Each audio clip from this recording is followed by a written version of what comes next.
हाँ जी बच्चों, good morning to all of you. तो हमने बच्चों कंपनीज एक्ट शुरू किया था और कंपनी के हमने फीचर्स पढ़ लिए और कंपनी के हमने टाइप्स ऑफ कंपनी में प्राइवेट कंपनी के बारे में पढ़ लिए। फीचर्स कौन कौन से पढ़े थे, एक बार रिवाइज कर ले। सबसे पहले हमने पढ़ा separate legal entity. Company separate legal entity है बेटा। कंपनी बनती भी कंपनी एक अलग पर्सन है in the eyes of law, और उसको बनाने वाले जो नेचुरल पर्सन है वो अलग है और कंपनी बिल्कुल अलग है ऑल टुगेदर।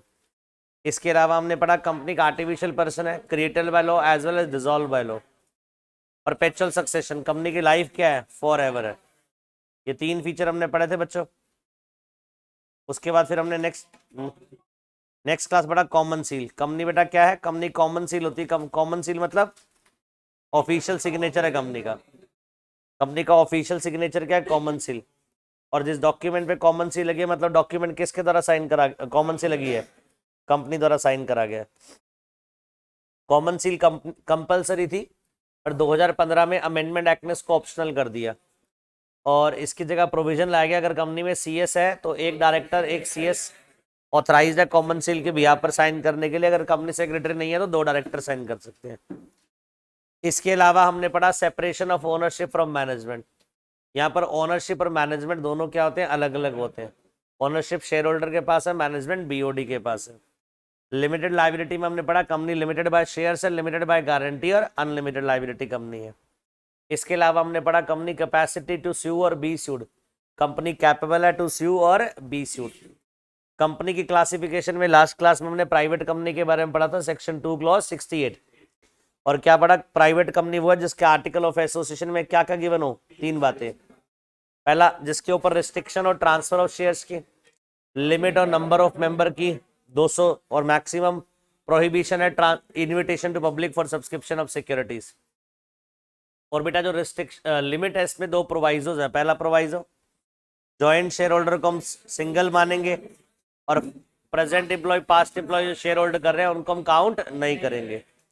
मिनिमम 2% चाहिए कंपनी बनाने के लिए, मैक्सिमम 200, और मिनिमम 2 डायरेक्टर्स चाहिए। और नेम के एंड में क्या होगा, प्राइवेट लिमिटेड लिखा होगा। ये सब पढ़ लिया था बच्चों हमने। चलो बच्चों, फिर आज हम क्या शुरू करेंगे, पब्लिक कंपनी की डेफिनेशन पढ़ेंगे। प्राइवेट कंपनी के बारे में हमने पढ़ लिया, हम क्या पढ़ेंगे अब, लिखो बेटा।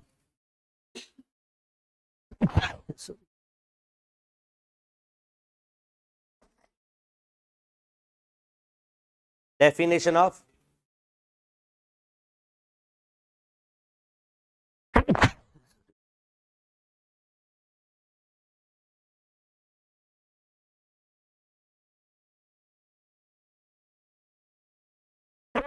सॉरी,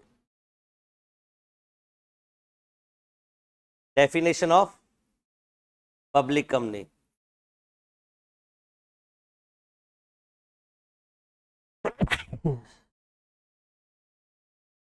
और बेटा पब्लिक कंपनी की डेफिनेशन दी गई है सेक्शन 2 क्लॉज 71 में। कहा दी गई है,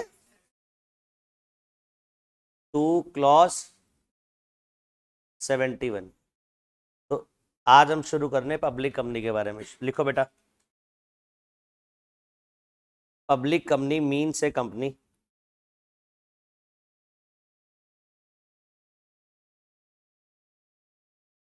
public company means a company which is not a private company, which is not a private company। आगे लिखो, a company which is subsidiary of subsidiary of public company shall also called as public company. ये बेटा definition लिखिए, फिर समझाता हूँ।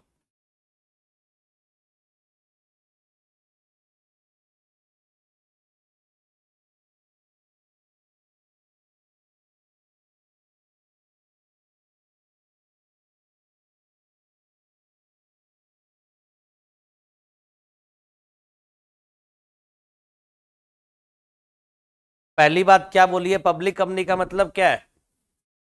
Public company का मतलब it is not private company. चलो एक बात सुनो ध्यान से, प्राइवेट कंपनी कौन सी होती है?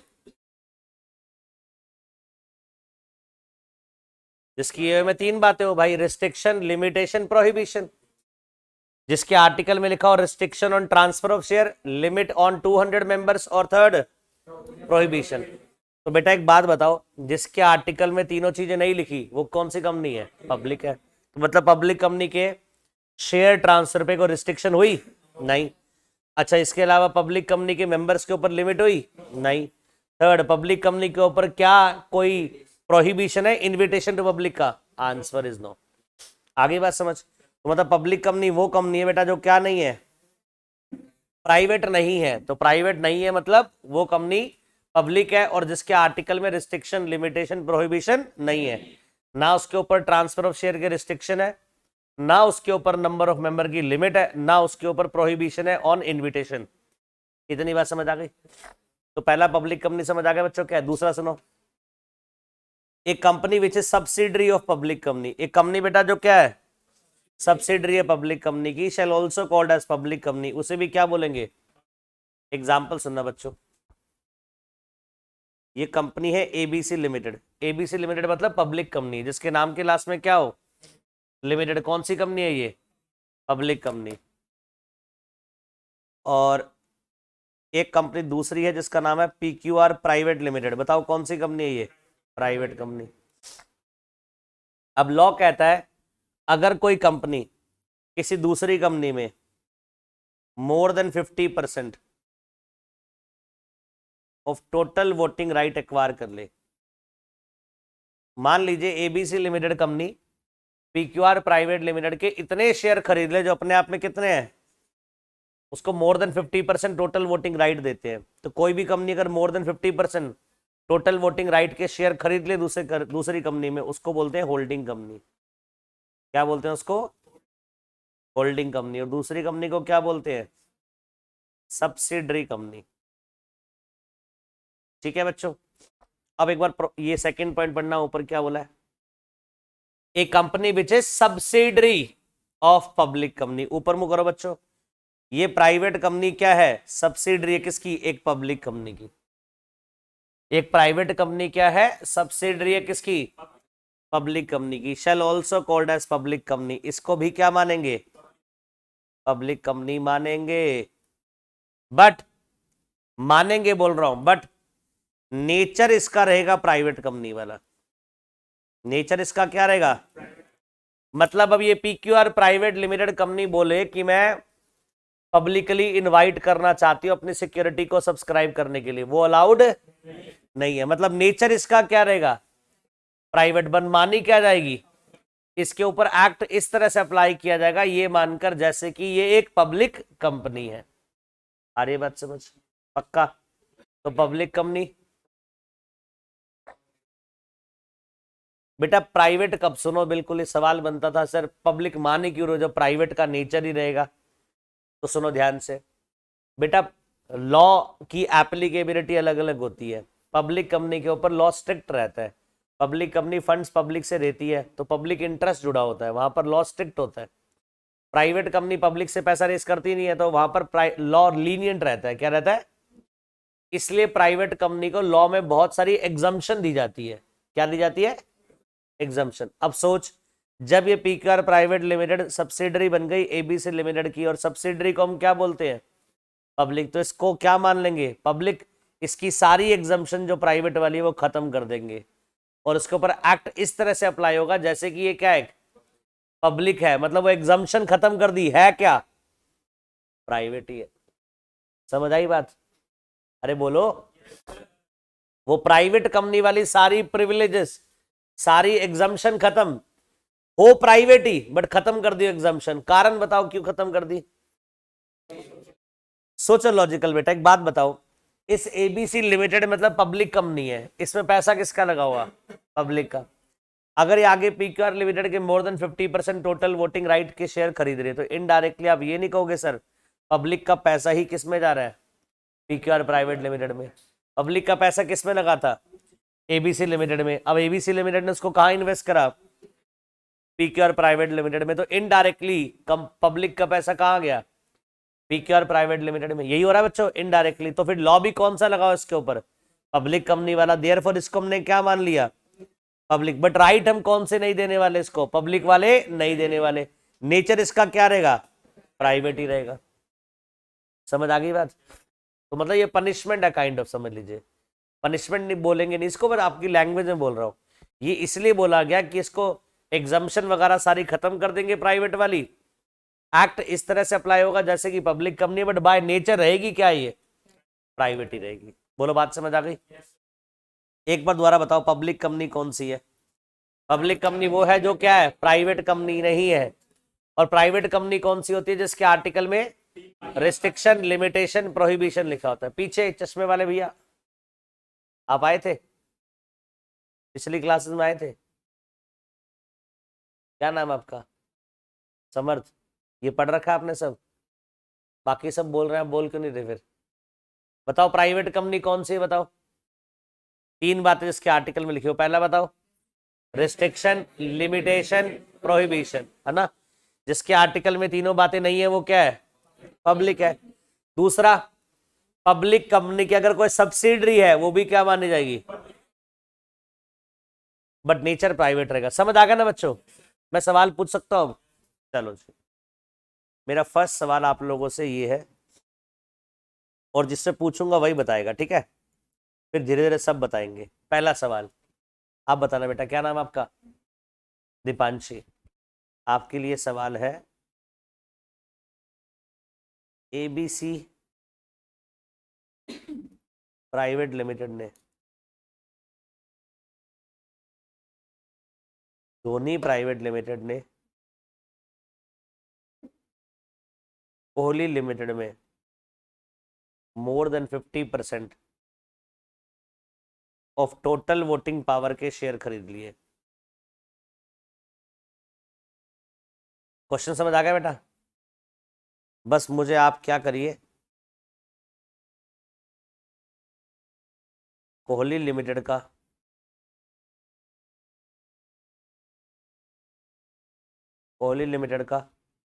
स्टेटस बताइए, कौन सी कंपनी है, प्राइवेट है, पब्लिक है, और है तो कौन सी है और क्यों है, बस ये बताना है। ये कौन सी कंपनी है बेटा। दीपांशी ने बोला Kohli limited is a private company. चलो अब जिससे मैं पूछूंगा आप वो बताएगा। चश्मे वाले आप बताओ, क्या नाम आपका, कुणाल। आप बताओ, पब्लिक होगी, क्यों।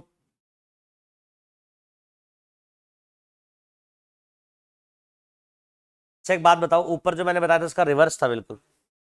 पब्लिक कंपनी ने प्राइवेट को सब्सिडरी बना रखा था, उस प्राइवेट को क्या मान लिया मैंने, पब्लिक। अब क्या हो रहा है, एक पब्लिक को सब्सिडरी बना रखा है किसने, प्राइवेट ने। तो कोई स्टेटस में चेंज नहीं आएगा बेटा, वो प्राइवेट पब्लिक पब्लिक ही रहेगी। कोहली लिमिटेड पब्लिक कंपनी है और पब्लिक लिमिटेड ही रहेगी। मतलब अगर होल्डिंग कंपनी प्राइवेट है और सब्सिडरी कंपनी पब्लिक है तो क्या स्टेटस चेंज होगा, कोई नहीं। बट अगर होल्डिंग कंपनी पब्लिक है और सब्सिडरी कंपनी प्राइवेट है तो स्टेटस चेंज होगा। दीपांशी आपको समझ आया। तो सुनो बेटा ध्यान से, एक बात बताना मुझे, क्या लॉ मेकर ने इसलिए लॉ नहीं लिखा, सुनो ध्यान से। लॉ मेकर की इंटेंशन देखो बेटा, एक तो उसने बोला वो पब्लिक कंपनी जो प्राइवेट नहीं है, स्ट्रेट फॉरवर्ड। जो पब्लिक जो प्राइवेट नहीं है वो क्या है, पब्लिक है। दूसरा उसने बोला वो प्राइवेट भी पब्लिक है जो प्राइवेट किसी पब्लिक की सब्सिडरी है। लॉजिक समझ आया उसका लिखने का।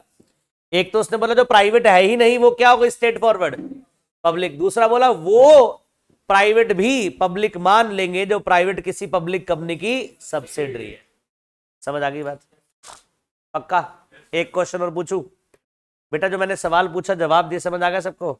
एक क्वेश्चन और पूछूंगा, ठीक है, फिर आगे बढ़ूंगा।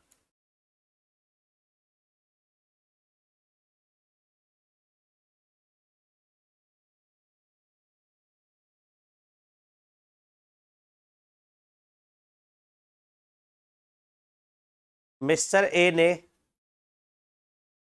विराट प्राइवेट लिमिटेड में मोर देन 50% शेयर खरीद लिए, ठीक है जी। तो सवाल ये है, कोई बोलेगा नहीं बच्चों, विराट प्राइवेट लिमिटेड का हमें क्या बताना है? स्टेटस बताना है। वो पीछे से लास्ट, बिल्कुल लास्ट। क्या नाम है आपका? नितेश। आप बताओ बेटा क्या नाम है? ओ, ये आंसर क्या इसका? ये क्या है? विराट प्राइवेट लिमिटेड क्या है? प्राइवेट। आप बताओ बगल में उसके। प्राइवेट है उसके बगल में। प्राइवेट। बाकी सबका आंसर क्या है? मतलब कोई स्टेटस स्टेटस चेंज नहीं होगा? क्यों?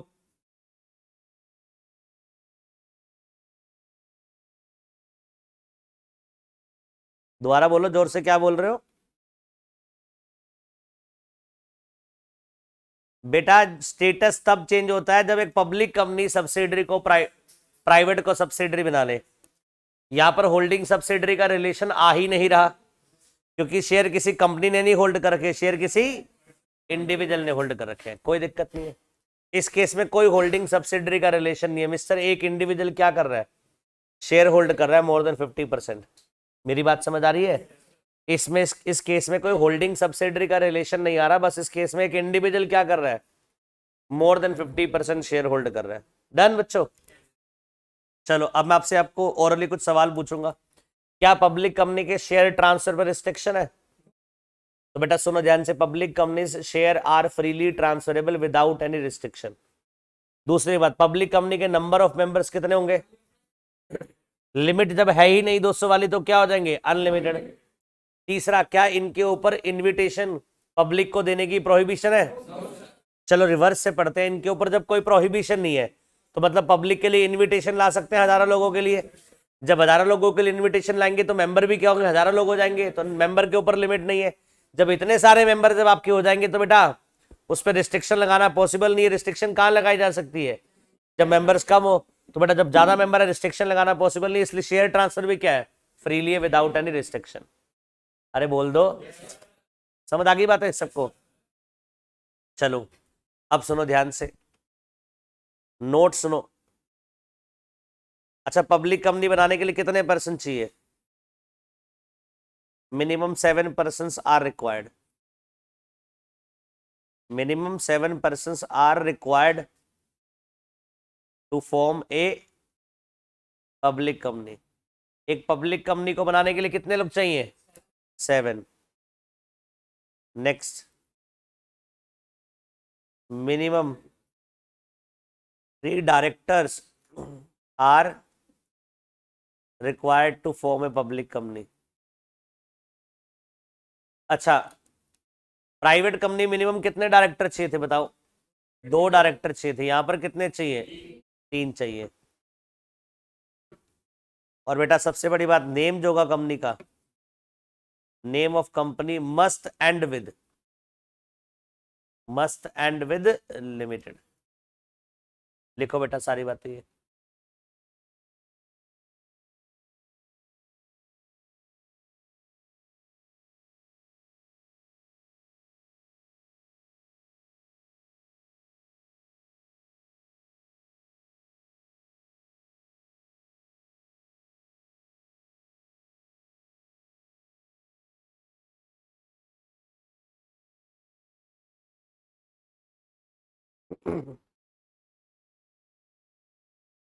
लिख लिए बच्चों?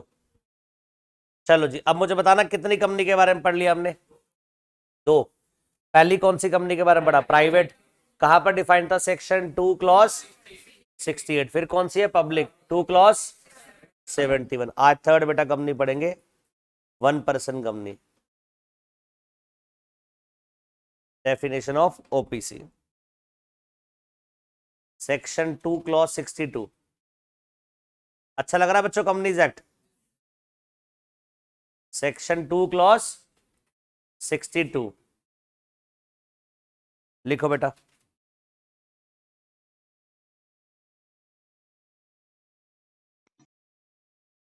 1 person कंपनी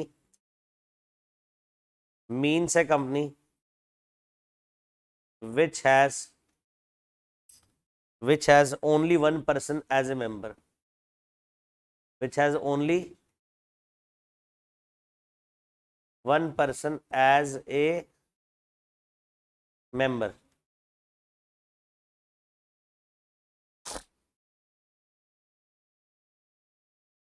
आगे लिखो, no minimum paid up share capital is required, no minimum paid up share capital is required. आगे लिखो, OPC shall have one member and one nominee. Nominee means a person. Nominee means a person who in the event of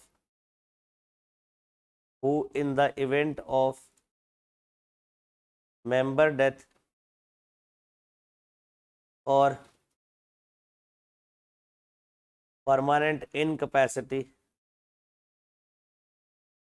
becomes member of OPC, becomes member of OPC, becomes member of OPC। आगे लिखो बेटा, the memorandum of association of OPC shall indicate the name of the other person, shall indicate the name of other person called nominee of OPC,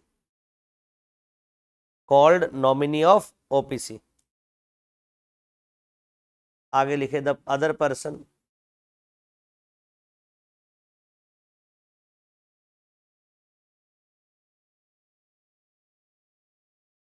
कहाँ पे,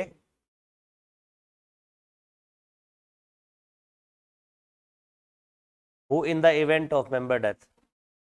आगे लिखो, the nominee shall give, the nominee shall give his prior consent, nominee shall give his prior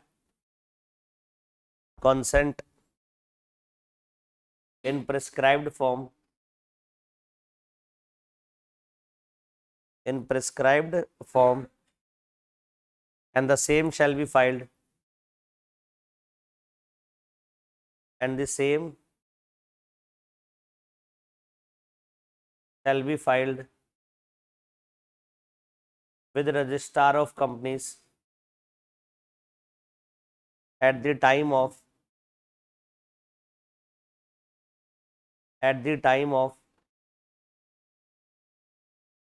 incorporation of company। आगे लिखिए, nominee may given the right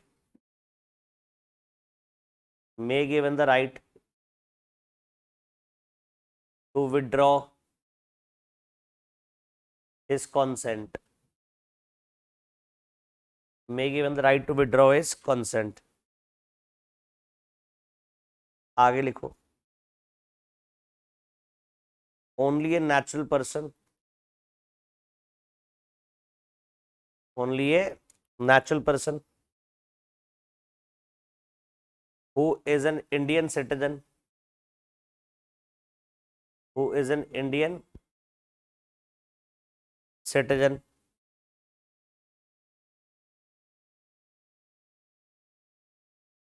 whether residing in India or otherwise,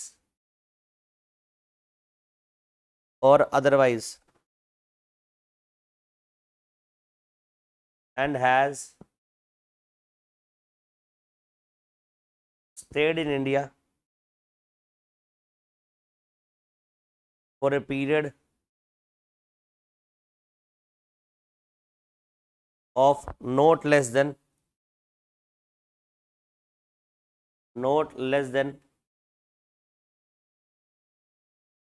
120 days during the immediately preceding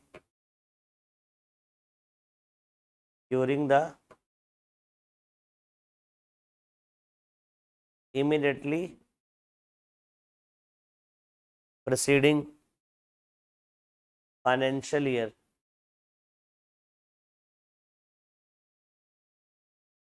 shall be eligible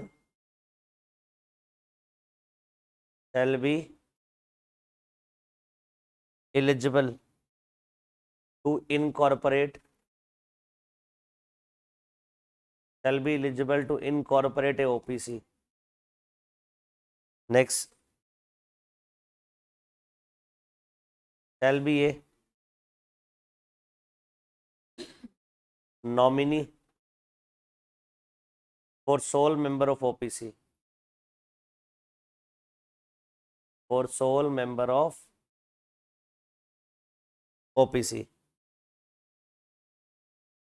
आगे लिखिए, no person shall be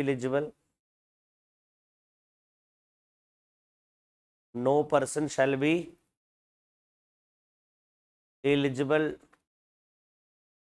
to incorporate more than one OPC and becomes nominee in more than one OPC. आगे लिखिए, no minor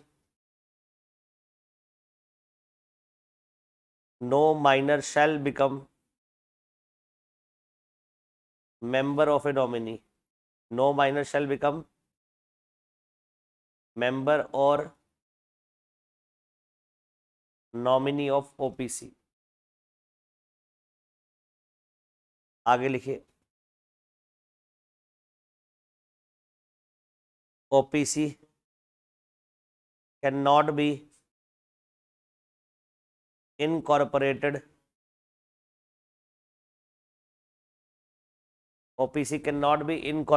or converted into Section 8 company. Next, OPC cannot carry out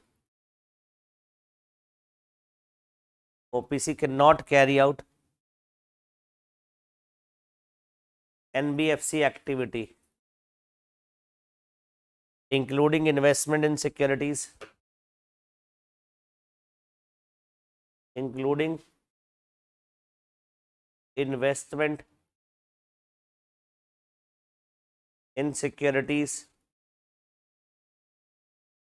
of a body corporate.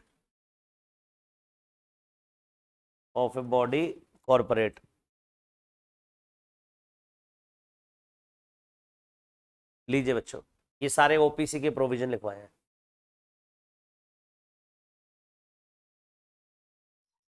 Sir ये can not be incorporated और converted. Corporate के बाद क्या लिखना है? Shall be eligible to incorporate more than one OPC. More than का साइन है बेटा. More than one OPC and becomes nominee in more than one OPC.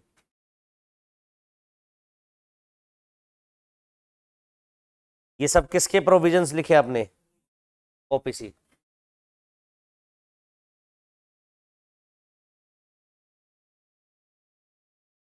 शुरू करें.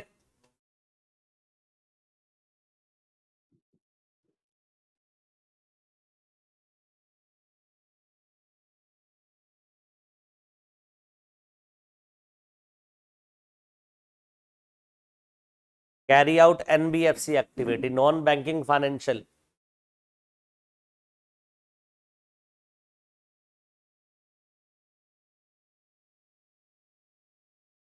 Non banking financial investment activity लिख दें यहाँ पे. नॉन बैंकिंग फाइनेंशियल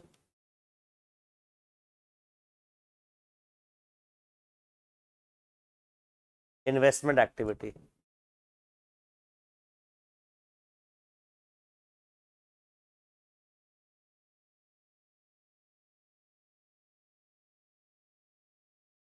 हो गया भाई? अब चलो अब समझते हैं बच्चों। पहले बताओ ओपीसी की डेफिनेशन कहां दे रखी है? 2 क्लॉज 62। प्राइवेट कंपनी की कहां थी? 2 क्लॉज 68। और पब्लिक की कहां थी? 2 क्लॉज 71। ओपीसी देखो बेटा क्या है। OPC means a company which has only 1 person as a member. OPC बेटा क्या है? एक ऐसी एंटिटी जिसमें एक ही पर्सन होता है मेंबर। अच्छा अब मेरा आपसे सवाल है, सोचकर बताइए, मिनिमम 1 की बात हो रही है, मैक्सिमम 1 की बात हो रही है? सर मिनिमम भी यही है, मैक्सिमम भी यही है, एक ही पर्सन है। तो मतलब ये प्रोविजन जो ओपीसी लाया गया था स्पेसिफिकली सोल प्रोप्राइटरशिप को टारगेट करने के लिए लाया गया था। इंडिया में पहले बेटा क्या था? 2013 से पहले, 2013 से पहले सोल प्रोप्राइटरशिप चलती थी सिंगल पर्सन की। और सोल प्रोप्राइटरशिप को लीगल एंटिटी नहीं है, सेपरेट लीगल एंटिटी तो नहीं है भाई। और अगर किसी को कंपनी बनानी थी तो प्राइवेट कंपनी बनाने के लिए 2 लोग चाहिए। और अगर कोई सोल प्रोप्राइटर है तो उसके पास ऑप्शन नहीं था कंपनी बनाने का। तो 2013 के एक्ट में लॉ मेकर ने एक ऑप्शन दे दिया कि आप भी क्या कर सकते हो, सोल प्रोप्राइटर भी कंपनी बना सकता है। और कौन सी कंपनी बनाएगा वो? 1 पर्सन कंपनी। और आप भी सेपरेट लीगल एंटिटी वाला प्रिविलेज ले सकते हो, क्योंकि सेपरेट लीगल एंटिटी वाला प्रिविलेज ही तो है। लिमिटेड लायबिलिटी है, लायबिलिटी आपके ऊपर नहीं आनी, पर्सनल एसेट आपकी स्टेक पर नहीं है, सब ये। तो जितनी भी प्रोप्राइटरशिप थी अब उनको एक ऑप्शन मिल गया कि आप चाहो तो क्या कर सकते हो, कंपनी फॉर्म में एस्टैब्लिश हो सकते हो। और कंपनी कौन सी बनाओगे? 1 पर्सन कंपनी। इतनी बात समझ आ गई? सर आगे लिखा है no minimum paid up share capital is required. अच्छा ओपीसी बनाने के लिए कोई मिनिमम कैपिटल नहीं है। मेरा आपसे सवाल, क्या प्राइवेट कंपनी बनाने के लिए, क्या पब्लिक कंपनी बनाने के लिए कोई मिनिमम कैपिटल की रिक्वायरमेंट है? बताओ कितनी है? नहीं है बेटा, अगर होती तो बताता नहीं। मैंने कहीं बताया मिनिमम कैपिटल की रिक्वायरमेंट? वहां पर आज के टाइम पर किसी भी कंपनी को बनाने की कोई मिनिमम कैपिटल रिक्वायरमेंट नहीं है। आप 1,000 रुपए की कैपिटल से बनाओ चाहे 1 करोड़ रुपए की कैपिटल से बनाओ। पहले 1 लाख रुपए की प्राइवेट कंपनी के लिए थी और 5 लाख रुपए की पब्लिक कंपनी के लिए थी। अमेंडमेंट आ चुके बहुत पहले, खत्म हो चुके सारी लिमिट। आगे बात समझ। अब बेटा ओपीसी अगर आपको कंपनी बनानी है तो बेटा एक तो मेंबर चाहिए, ठीक है जी, और एक नॉमिनी भी चाहिए ओपीसी का। नॉमिनी कौन होगा बेटा? अब सुनो ध्यान से, यहां इंटरेस्टिंग बात बेटा, एक मेंबर चाहिए जो बिजनेस करेगा और एक नॉमिनी चाहिए। नॉमिनी का कोई काम नहीं है। नॉमिनी वो पर्सन होगा जिसका नाम हम मेमोरेंडम ऑफ एसोसिएशन में डाल देंगे। देखो MOA of OPC shall indicate the name of other person called nominee of company. Nominee का नाम कहां डालते हैं? एमओए में। इसका काम सुनो, देखो क्या है, एक ऐसा पर्सन है who in the event of member death, ये वेट करता है किस दिन मेंबर की क्या हो जाए, डेथ, या परमानेंटली इनकैपेबल हो जाए, ये क्या बन जाएगा? मेंबर। मैं ये नहीं बोलूंगा वेट करता है, इसका काम कुछ नहीं है।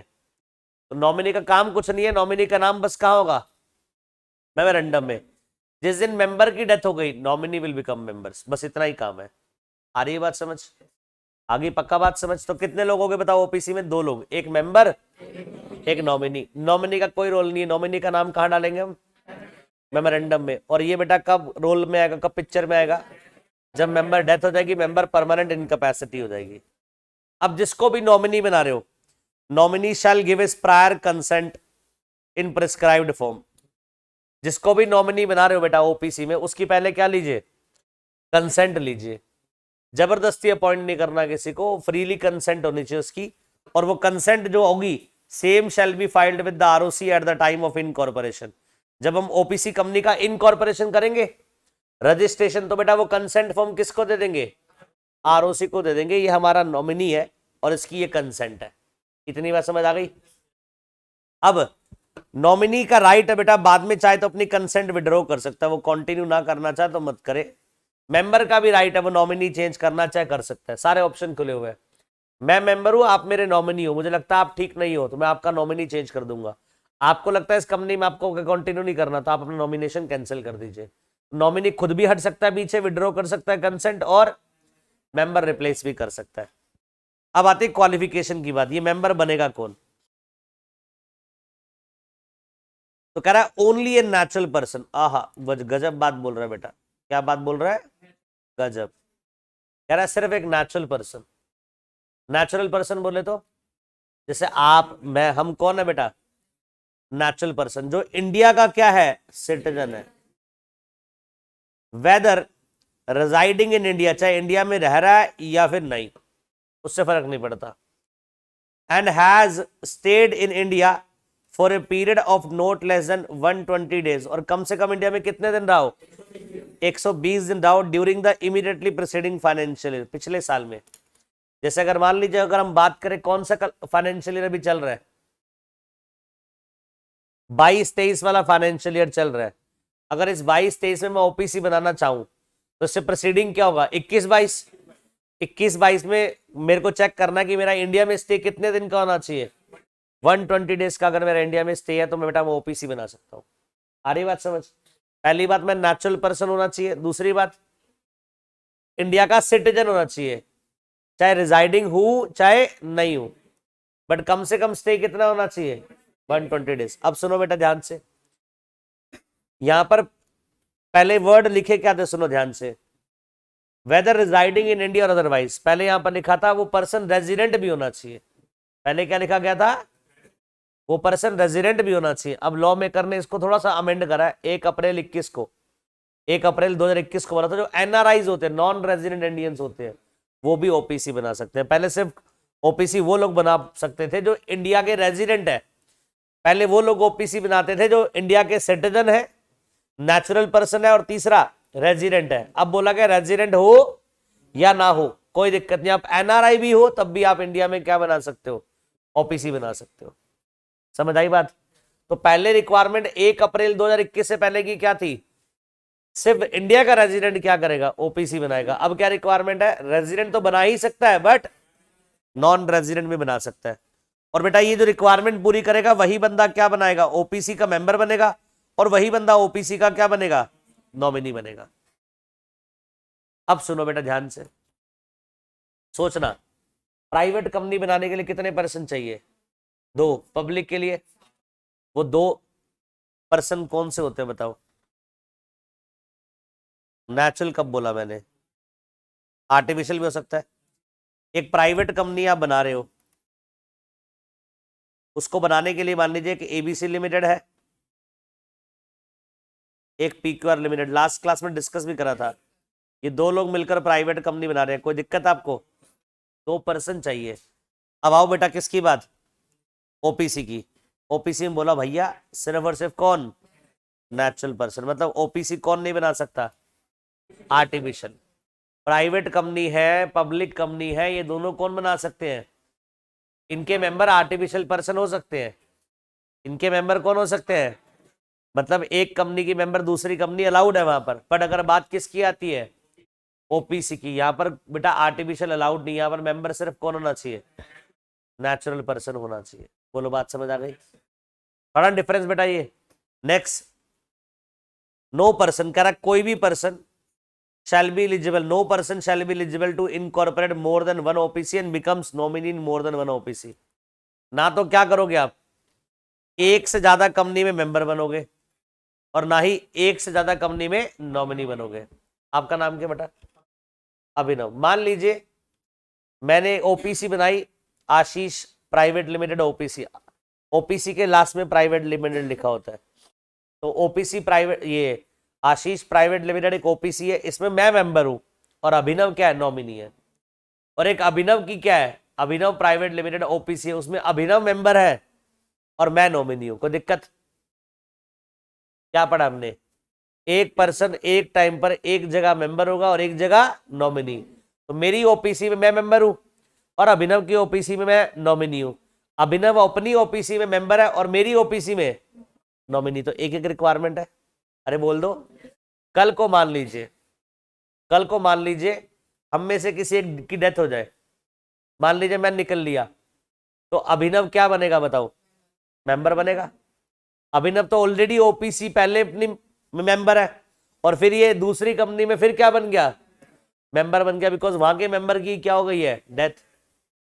अब ये दो जगह मेंबर नहीं बन गया, और हमने रिक्वायरमेंट क्या पढ़ी है, एक पर्सन एक ही जगह मेंबर बनेगा। तो लॉ मेकर कहता है इस सिचुएशन में हम 180 डेज का टाइम देंगे, आपकी बुक्स में लिखा नहीं हो, आपको बता रहा हूं ये।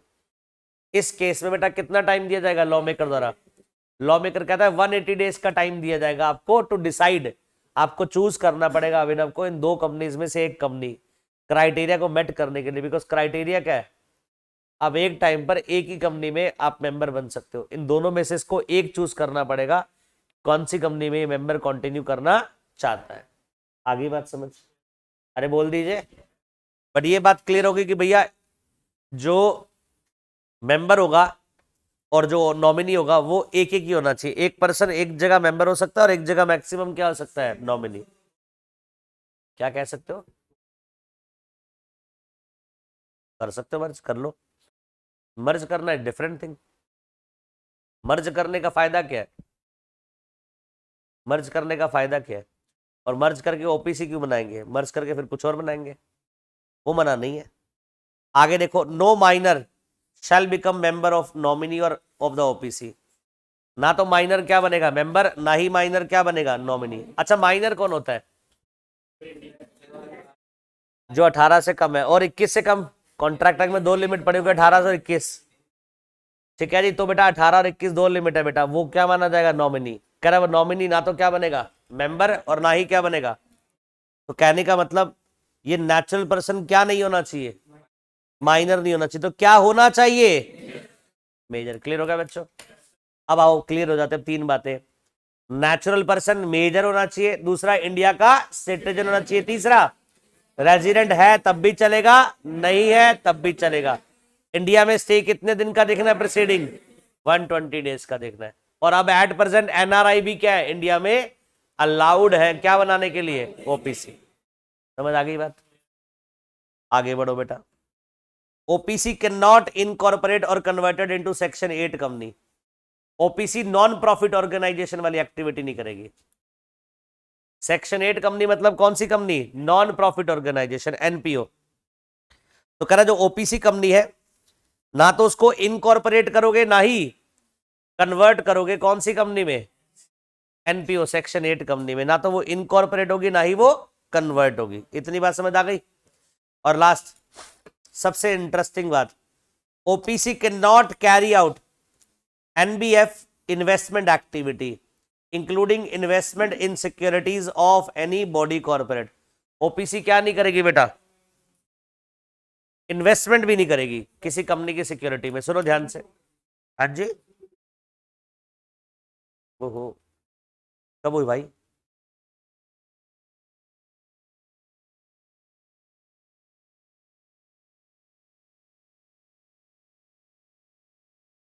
देखो जी, ओपीसी क्या नहीं कर सकती, ये सबसे इंपॉर्टेंट पॉइंट देखा जाए तो। अभी देखो बेटा गौर करना, अभी पीछे मैंने क्या बोला, एक private limited company public limited company के शेयर्स खरीद रही थी, और एक public limited company private limited के शेयर्स खरीद रही थी। अब आओ, ओपीसी कैन नॉट इन्वेस्ट। अगर एक ओपीसी कंपनी बोले कि मुझे क्या करना है, इन्वेस्ट करना इनटू सिक्योरिटी, शेयर डिवेंचर खरीदने किसी कंपनी के, that is totally not allowed, मना कर रखा है। अरे बात समझ, ओपीसी क्या नहीं कर सकती, इन्वेस्टमेंट एक्टिविटी भी नहीं कर सकती, किसी दूसरी कंपनी की सिक्योरिटीज भी नहीं खरीद सकती।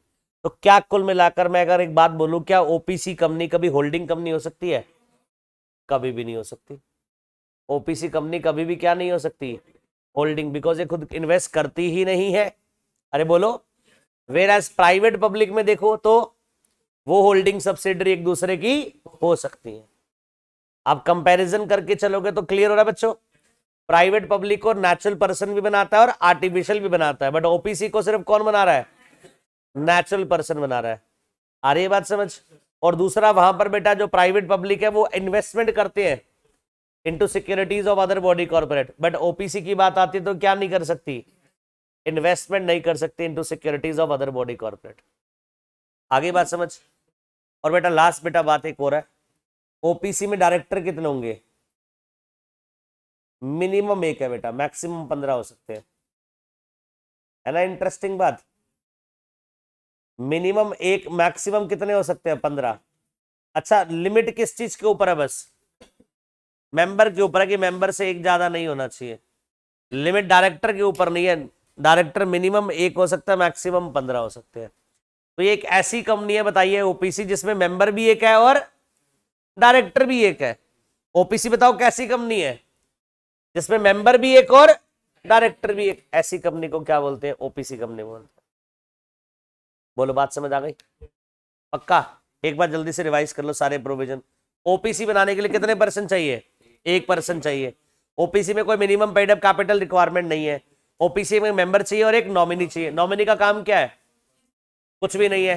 जिस दिन मेंबर की डेथ होगी, मेंबर परमानेंटली इनकैपेबल हो जाएगा, nominee will become member. Nominee का नाम कहां डाल देते हैं? एमओए में। नॉमिनी को अपॉइंट करने से पहले नॉमिनी की प्रायर कंसेंट लेते हैं। और कंसेंट किसको फाइल करते हैं? आरओसी को। नॉमिनी चाहे तो अपनी कंसेंट विड्रॉ कर सकता है, मेंबर चाहे तो नॉमिनी को चेंज कर सकता है। और बेटा, ओपीसी बनाएगा कौन? सिर्फ नेचुरल पर्सन जो इंडिया का सिटीजन है। नेचुरल पर्सन वो जो मेजर है, इंडिया का सिटीजन है, और चाहे इंडिया में रिजाइडिंग है या नहीं है, चाहे रेजिडेंट है चाहे नहीं है। एनआरआई भी हो सकता है, रेजिडेंट भी हो सकता है। पिछले साल का स्टे कितना देखना है? 120 डेज का। वो मेंबर भी बन सकता है, नॉमिनी बन सकता है। अच्छा, कोई भी पर्सन एलिजिबल नहीं है एक से ज्यादा नॉमिनी बनाने के लिए, मेंबर बनने के लिए, एक से ज्यादा ओपीसी बनाने के लिए, और एक से ज्यादा जगह नॉमिनी बनने के लिए। मतलब एक से ज्यादा आप मेंबर नहीं बन सकते ओपीसी में, और एक से ज्यादा आप नॉमिनी नहीं बन सकते। इसके अलावा कोई माइनर क्या मेंबर बन पाएगा? क्या कोई माइनर नॉमिनी बन पाएगा? ना तो माइनर मेंबर बन पाएगा, ना ही माइनर नॉमिनी बन पाएगा। और ना ही माइनर ओपीसी ना तो कन्वर्ट हो सकती है, ना इनकॉर्पोरेट हो सकती है सेक्शन 8 कंपनी में। और ना ही ओपीसी क्या कर सकती है? Investment activity. और लास्ट, ओपीसी में डायरेक्टर कितने होंगे? एक। कोई डाउट किसी का? समझ आ रही है बात? हाँ जी। लास्ट लास्ट पॉइंट दोबारा बोलो। नॉमिनी, दोनों बातें बेटा। और पूछो। सर सर हाँ जी, बोलो। बोलो बेटा, सर के बाद आगे बोलो। सर अगर जो मेंबर है अगर वो इंसॉल्वेंट हो जाए और अनसाउंड माइंड का हो जाए तो नॉमिनी टेक ओवर करेगा? बिल्कुल, वो बन जाएगा। जैसे भी इनकैपेबल हो जाए, फिजिकली मेंटली जैसे भी मेंबर इनकैपेबल हो गया तो नॉमिनी मेंबर बन जाएगा। हाँ, नॉमिनी को दोबारा एक नॉमिनी बनाना पड़ेगा। मेंबर मान लो डेथ हो जाती है तो नॉमिनी मेंबर बन गया, फिर नॉमिनी क्या करेगा? जो मेंबर बना है फिर एक और नॉमिनी लेकर आएगा। आगे बात समझ? पक्का? चलो, 3 तरह की कंपनी हमने पढ़ ली, बताओ कौन कौन सी? प्राइवेट, पब्लिक और ओपीसी। ठीक है जी। नेक्स्ट बेटा लिखो, non banking financial investment company. जो बैंकिंग नहीं है बट क्या है? इन्वेस्टमेंट कंपनी है, एनबीएफसीज होती है ये।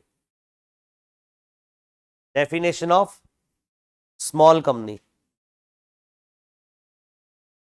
क्या कह रहे हो बेटा? हाँ, जब हम अपॉइंट करते हैं इनकॉर्पोरेशन के टाइम पर ही चाहिए होता है। जब आप कंपनी को इनकॉर्पोरेट करते हो, विदाउट नॉमिनी कंपनी इनकॉर्पोरेट करोगे नहीं, पहले नॉमिनी अपॉइंट करोगे तभी ओपीसी बनाओगे।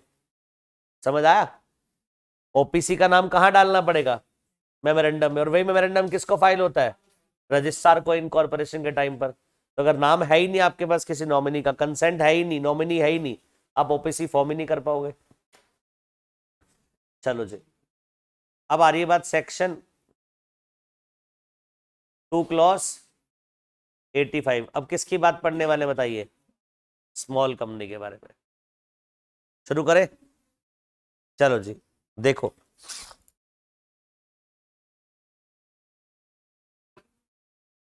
Small company means a company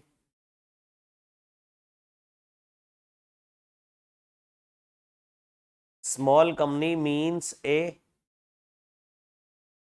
company other than a public company.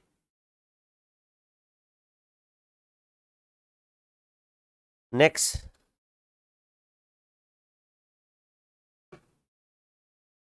paid up share capital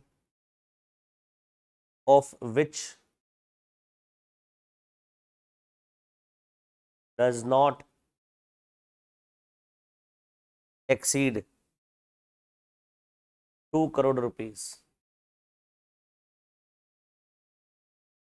paid up share capital of which does not exceed 2 crore rupees or such higher amount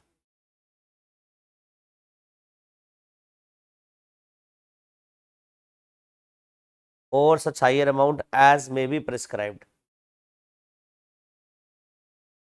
or such higher amount as may be prescribed, which shall not be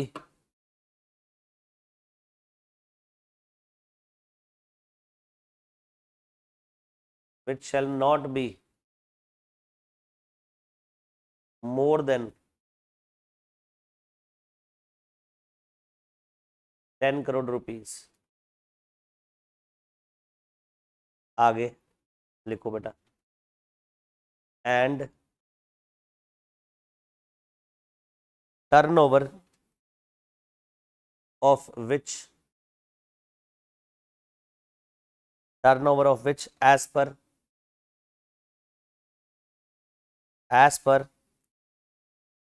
profit and loss account, as per profit and loss account for the immediately preceding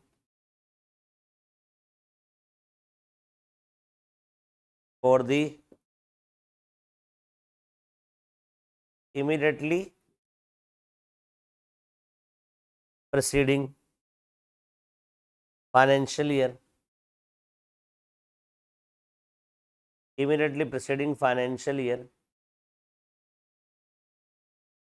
does not exceed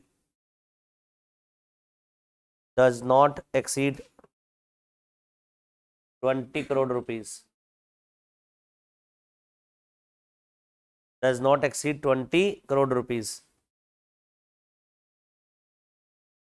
or such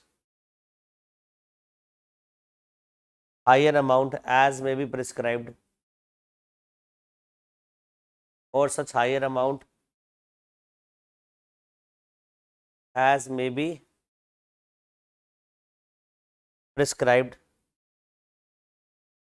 which shall not be more than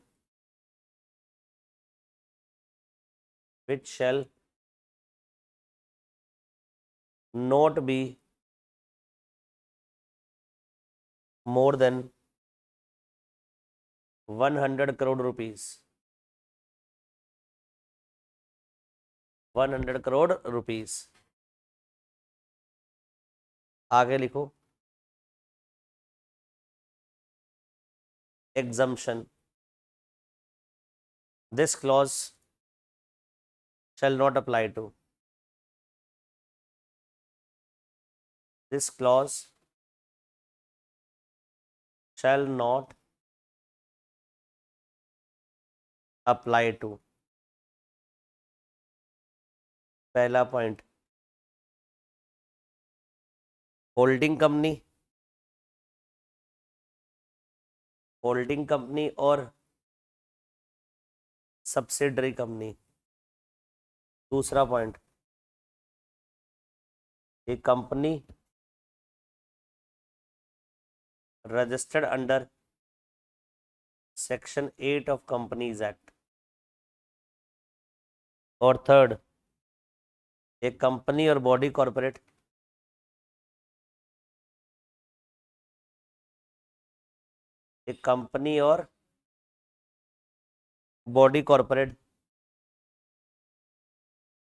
governed by any special act, governed by any special act, governed by any special act. लीजिए बच्चों, ये small company की definition complete हो गई. अब सुनो ध्यान से. लिख लिया लोगों, आप लोगों ने?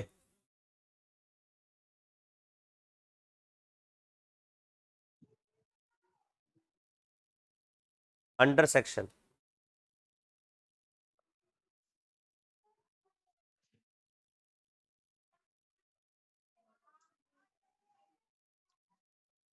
शुरू करें.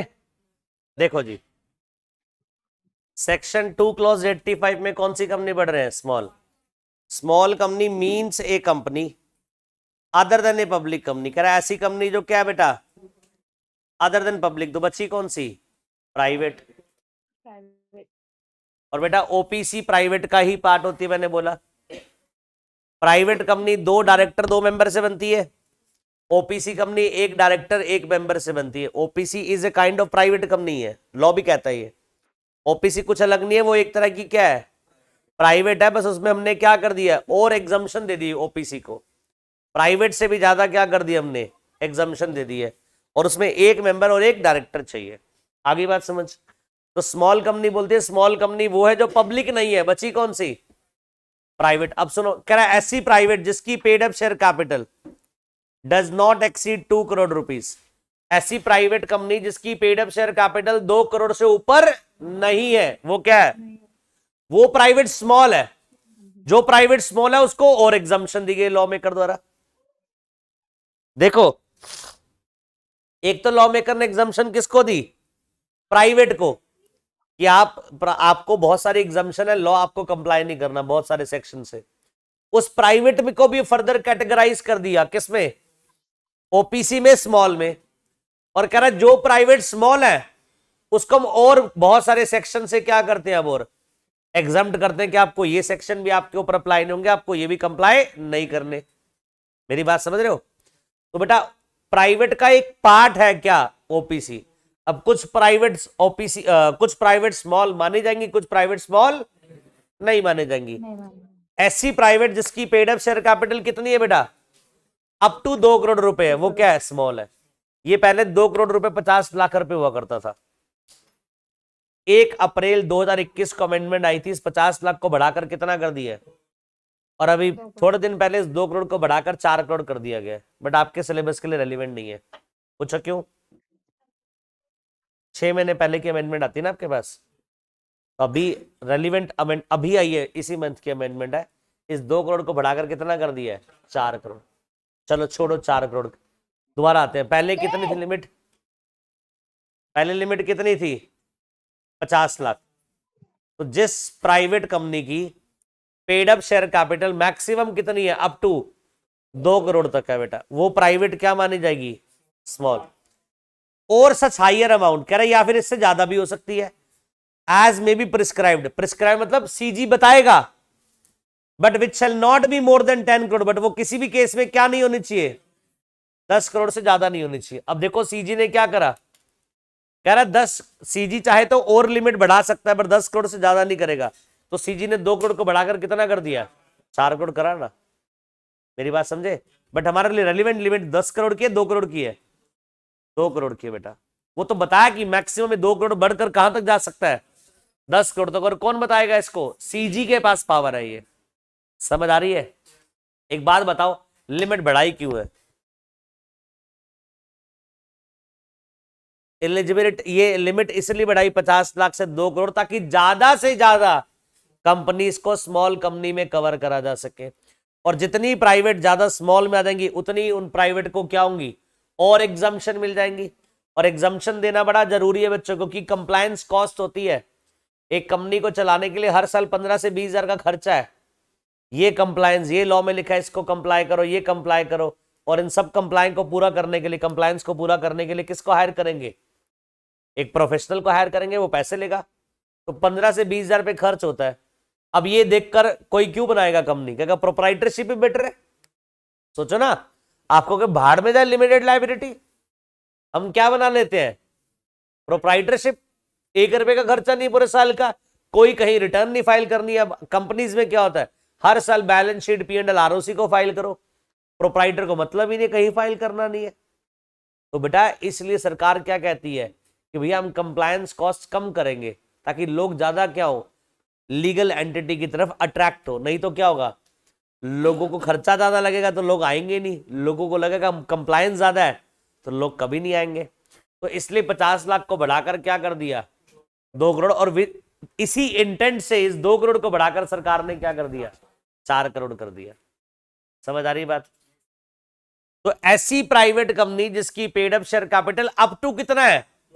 2 करोड़ है, तो बेटा वो क्या है? स्मॉल।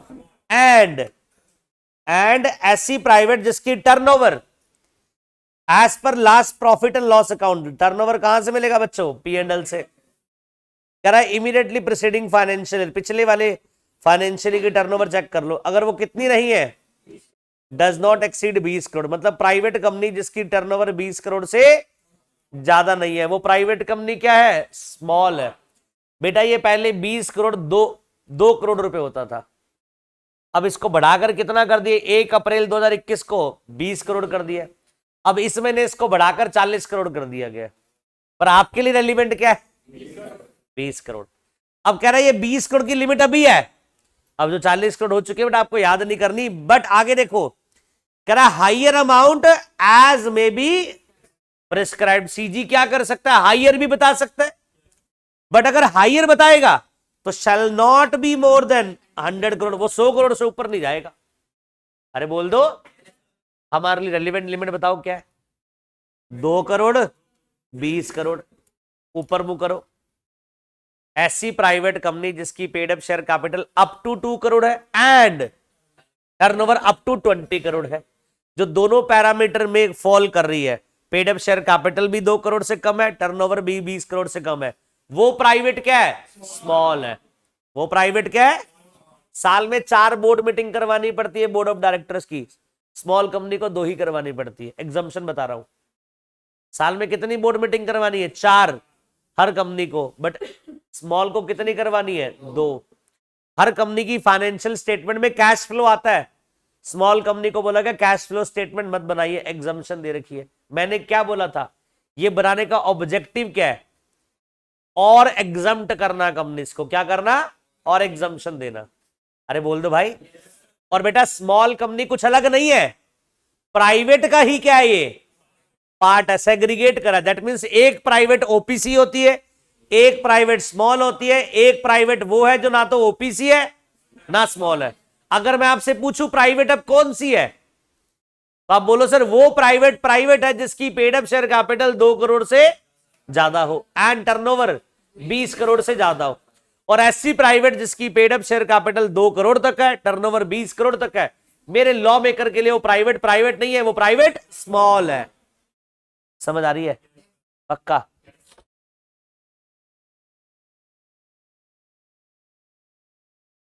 दोनों बेटा एंड लिखा है, दोनों कम होना चाहिए, 2 करोड़ से कम 20 करोड़ से कम, या तो 2 करोड़ से बढ़ गया 20 करोड़ से कम है तब भी आप स्मॉल नहीं हो, या 2 करोड़ से कम हो 20 करोड़ से बढ़ गया तब भी आप स्मॉल नहीं हो। बीच में क्या लिखा है? और नहीं लिखा, क्या लिखा है?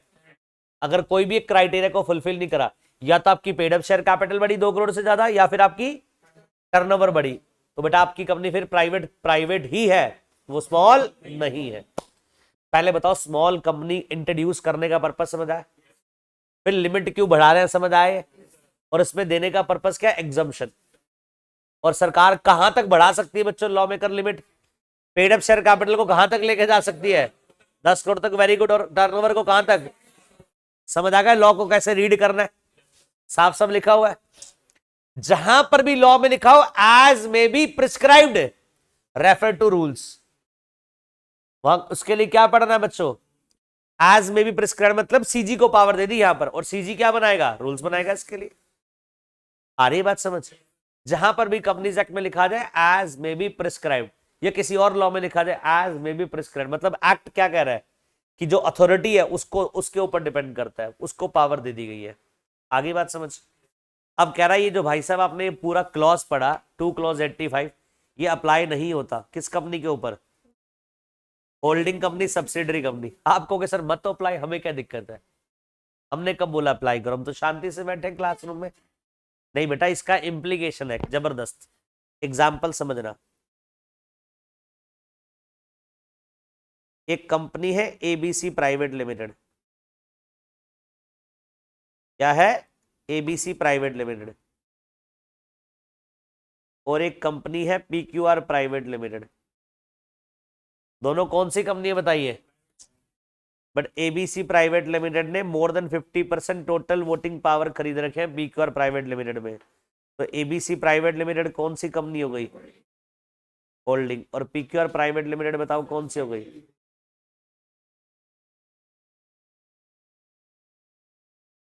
इतनी बात समझ आ गई।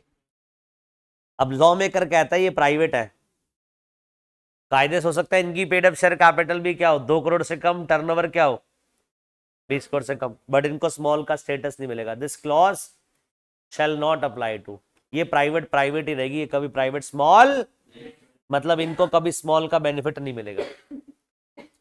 मतलब ऐसी होल्डिंग कंपनी जो प्राइवेट है और ऐसी सब्सिडरी कंपनी जो प्राइवेट है कैन नेवर बिकम स्मॉल, वो क्या नहीं बन सकती, मतलब इनको स्मॉल का एग्जम्पशन खत्म कर दिया। आगे बात समझ बेटा, इनके लिए अलग से प्रोविजन है होल्डिंग के लिए सब्सिडरी के लॉ में, अगर स्मॉल वाले आपके ऊपर अप्लाई नहीं होंगे। दूसरा कह रहा अगर आपकी कंपनी कहां बनी है बेटा, सेक्शन 8 मतलब नॉन प्रॉफिट ऑर्गेनाइजेशन, आपकी non profit organisation private company है, तो उस नॉन प्रॉफिट ऑर्गेनाइजेशन को अलग से सरकार बहुत सारे एग्जम्पशन देती है, अगर आपको फिर स्मॉल वाले नहीं मिलेंगे, ये क्लॉज आपके ऊपर अप्लाई होगा ही नहीं। लास्ट, एक ऐसी कंपनी, एक ऐसी body corporate governed by special act, जो जिसके ऊपर क्या लग रहा हो बेटा, स्पेशल लॉ लग रहा हो, मतलब एक प्राइवेट कंपनी जिसके ऊपर अलग से पार्लियामेंट ने क्या बना रखा है, स्पेशल लॉ बना रखा है, कह रहा उसके ऊपर क्या लगेंगे, स्मॉल कंपनी वाले प्रोविजन। याद करो क्यों, कंपनीज एक्ट जनरल है बेटा, अप्लाई होता ही नहीं स्पेशल लॉ के ऊपर, याद है ना, ये बताई थी मैंने बात, कंपनीज एक्ट जनरल लॉ बेटा, स्पेशल लॉ के ऊपर अप्लाई होगा ही नहीं। तीनों एग्जाम्पशन समझ आ गई।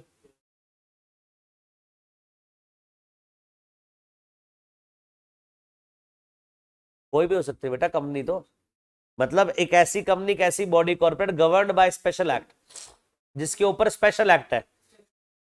सुनो ध्यान से, स्पेशल एक्ट सुनना ध्यान से, जैसे बैंकिंग कंपनी है, बैंकिंग कंपनी है, उसके लिए ऊपर क्या बना हुआ, बैंकिंग रेगुलेशन एक्ट बना हुआ है 1949। हम मान लो एक्सिस प्राइवेट लिमिटेड है, एक्सिस क्या है, प्राइवेट लिमिटेड, एग्जांपल के तौर पर ले रहा हूं, है लिमिटेड, मान के चलते हैं एक्सिस क्या है, प्राइवेट लिमिटेड है, बट बैंकिंग कंपनी के ऊपर लॉ कौन सा लगता है, बैंकिंग रेगुलेशन एक्ट, तो बेटा वो प्राइवेट कंपनी को कौन सा एग्जाम्पशन नहीं मिलेगा, स्मॉल वाला नहीं मिलेगा, स्पेशल एक्ट द्वारा गवर्नड है वो। बोल दो यार, ओवर होगी बच्चों डेफिनेशन, एक बार द्वारा बता दो क्या है, पहले बताओ स्मॉल कंपनी की डेफिनेशन कहां है, सेक्शन 2 क्लॉज 85, बताओ स्मॉल कंपनी कौन सी है, एक ऐसी प्राइवेट कंपनी, पहली बात तो स्मॉल कंपनी मतलब वो कंपनी अदर देन पब्लिक, जो पब्लिक नहीं है, मतलब कौन सी है, प्राइवेट, जिसकी पेड अप शेयर कैपिटल कितनी है, up to 2 crore, and turnover कितना, अप टू 20 करोड़, वो क्या है, स्मॉल है बच्चों। और जिस प्राइवेट की बेटा पेड अप शेयर कैपिटल क्या हो गई, मोर देन क्या 2 करोड़, और टर्नओवर कितनी हो गई, मोर देन 20 करोड़, वो प्राइवेट प्राइवेट है, प्राइवेट स्मॉल नहीं है। आ रही बात समझ।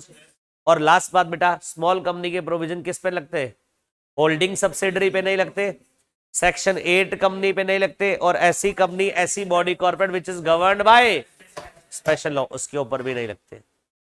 एक बात बताओ, क्या स्मॉल कंपनी को अलग कंपनी थी क्या, small company is a kind of private company, जितना भी अभी तक हमने बेस पर बढ़ा उसके बेस पर मैं क्या बोल सकता हूं, प्राइवेट कंपनी की क्या क्लासिफिकेशन होगी बेटा, बहुत सारी। एक प्राइवेट वो गई बच्चों जो ओपीसी है, एक प्राइवेट वो गई जो स्मॉल है, और एक प्राइवेट वो है नाइदर ओपीसी नॉर स्मॉल। यहां तक बताओ समझ आ रहा है, 4 कंपनी बढ़ा दी मैंने, कौन कौन सी, private, public, OPC, nominee. Private बताओ कहां थी, सेक्शन 2 क्लॉज 68, प्राइवेट कंपनी वो है जिसके आर्टिकल में 3 बातें हो, restriction, limitation, prohibition. Restriction transfer of share, limit number of member के ऊपर, और prohibition invitation to public. 2 proviso थे बेटा, ज्वाइंट शेयर होल्डर को सिंगल मानेंगे, प्रेजेंट एम्प्लॉय, पास्ट एम्प्लॉय जो शेयर होल्ड कर रहे हैं उनको 200 के लिमिट में काउंट नहीं करेंगे, मिनिमम मेंबर 2 चाहिए, मिनिमम डायरेक्टर 2 चाहिए, नेम के एंड में प्राइवेट लिमिटेड होगा। पब्लिक कंपनी 2 क्लॉज 71 में थी, वो कंपनी जो प्राइवेट नहीं है, पब्लिक है। दूसरा प्राइवेट जो कंपनी पब्लिक की सब्सिडरी है वो भी प्राइवेट, बट बाय नेचर क्या रहेगी, प्राइवेट रहेगी। पब्लिक कंपनी बनाने के लिए 7 लोग चाहिए, मिनिमम डायरेक्टर 3 चाहिए, नाम के लास्ट में क्या होगा, एलटीडी लिमिटेड।